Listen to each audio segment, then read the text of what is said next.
o'clock Saturday, a 14-year-old boy was involved in some sort of altercation down in 137th Street City College Station on the northbound 1 train. Police say the fight between the teenagers started here on the street, close to this park at 138th Street and Broadway at 3 p.m. Saturday. Police say the brawling teens then ran into this nearby subway station, and it ended in bloodshed on the platform of the northbound number 1 subway train. And I see the kid bleeding from the side of the waist. And then, when he fell, then the police was coming downstairs. They grabbed him and ran with him inside the ambulance to try to save his life. He did a great job, but I think it was too late. The Manhattan DA's office has now identified 8-year-old Kelvin Martinez as the person suspected of stabbing Reyes, and say the two are part of rival gangs.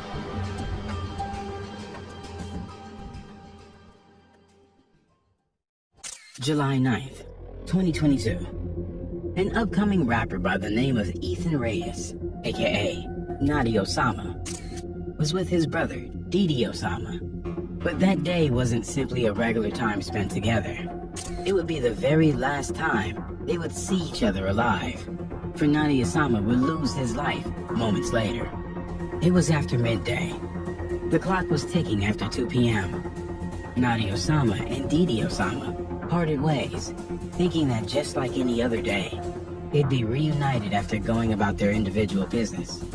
But soon, that reality was shattered to pieces. Just before 3 p.m., Notti Osama and 2 friends were walking at 137th Street and Broadway when they came across someone by the name of Kelvin Martinez, who was on his way into the train station to catch an uptown train. According to reports, what lit the match about the events, which were about to erupt, was a gang feud between Notti Osama's affiliation and those of Martinez. The tensions were escalating over recent weeks, and it was at a boiling point. With Notti spotting his rival, it was almost inevitable what would happen next. It's sad that at just such a young age, this was the agenda on their minds. But the streets of New York, in particular Sugar Hill, which is the gang faction Notti represents, molded him into what he became. A sad reality, but a reality that exists and erodes the minds of the youth. The Sugar Hill set falls under the affiliation of the OIs, also known as the Original Young Gangsters, and also the alias, the Original Youngins. Growing up in the environment of gangs and the lifestyle, it's not surprising Notti Osama's first reaction was one inspired by injuring, or even worse, taking the life of his rival, Martinez. Now, he has the mindset to do harm, and he also got hold of the broomstick as his weapon, which checks off the box for an altercation waiting to happen. Notti Osama and his friends first got into a heated verbal confrontation with Martinez outside of the subway station, before things went south and they proceeded to chase Martinez into the station, where they cornered him at the north end of the platform. Police say the fight between the teenagers started here on the street, close to this park at 138th Street and Broadway at 3 p.m. Saturday. Police say the brawling teens then ran into this nearby subway station. With nowhere left for Martinez to escape, Notti Osama and his friends began carrying out the beating they envisioned in their minds. But they failed to factor in the possibility of resistance. And that was the second grave mistake Notti Osama made, other than engaging in the act in the first place. Martinez was armed, and he drew his knife in retaliation to the beating he was receiving, a natural reaction in a fight or flight moment. He would swing at Reyes, aka Notti Osama, puncturing him in the abdomen. It was then one of Notti Osama's friends is reported to have thrown a sharp object at Martinez, which gave Reyes, aka Notti Osama, the time he needed to push Martinez onto the train tracks, causing him to fall on his back. Martinez, seeing the distance from the fall as a way to get out of the situation, climbed up and fled the station, leaving a bloody Notti Osama staggering down the platform before collapsing on the staircase. Police officers would receive a call about the stabbing just after 3 p.m., prompting a swift response to the subway station to find a wounded Notti Osama on a northbound 1 train platform. He would be rushed to the Mount Sinai Morningside Hospital, where he, unfortunately, succumbed to his injuries. Police say they got the call just after 3 o'clock, and when they got here, they discovered the 14-year-old boy stabbed in the abdomen on the northbound 1 train platform. They say he was rushed to Mount Sinai St. Luke's, but unfortunately it was too late. The stab wound did fatal damage upon piercing into his abdomen, puncturing his liver, dooming the young teenager to a life cut short due to the gang pitting the young against each other.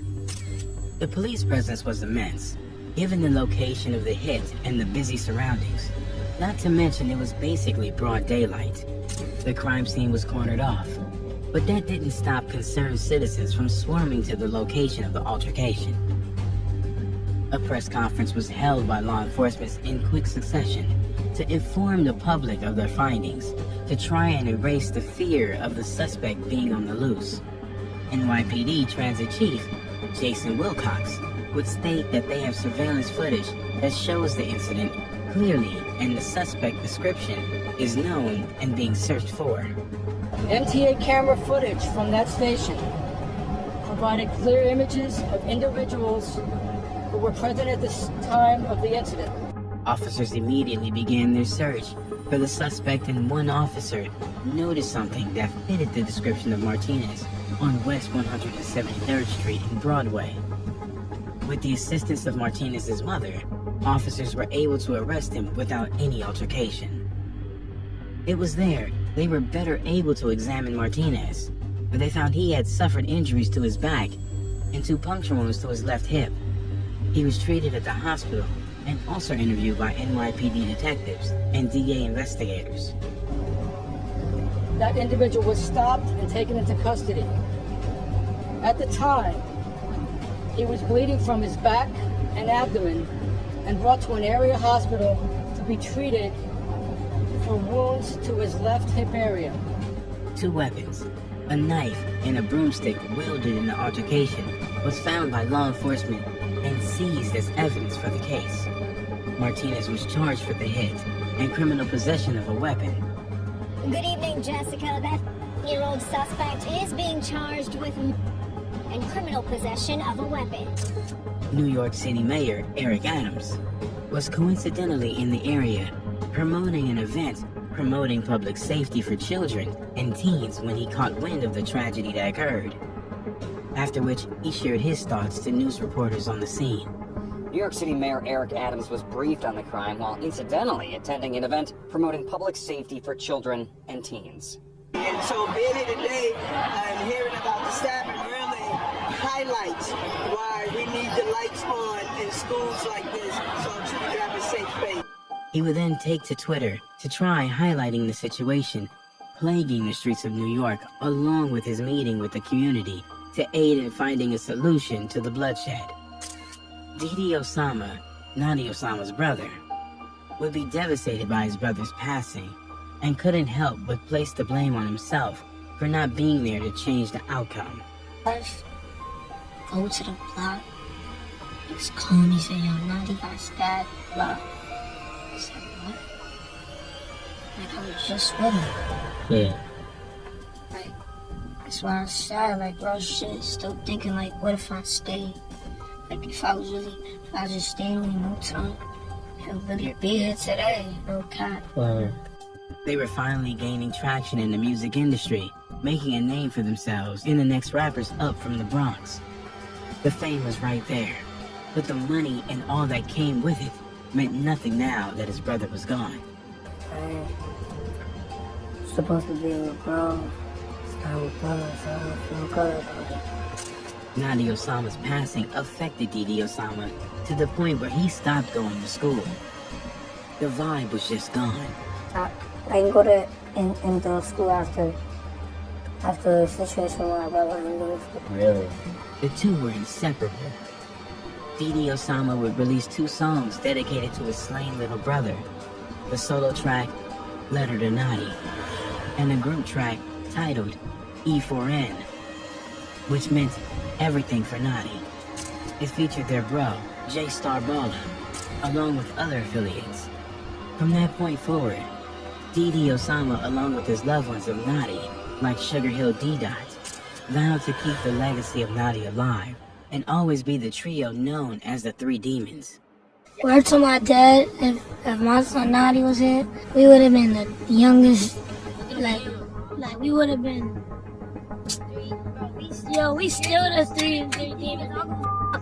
Still the three demons. Notti with us, still with us. Three demons still.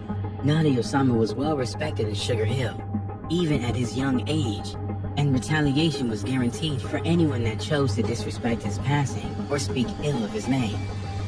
Move everything for Notti. Speak on boy, gonna meet him, nigga. With a bro, nigga. I said gonna beat you. Beat him. Boop, boop, boop. They got knocked out socks, nigga. Everything sucked. Sadly, in the gang culture, that was their world. That only incited their rivals to taunt them by laughing at Notti Osama's murder. One of the most unremorseful acts that came from rivals was the creation of a song titled Notti Bop.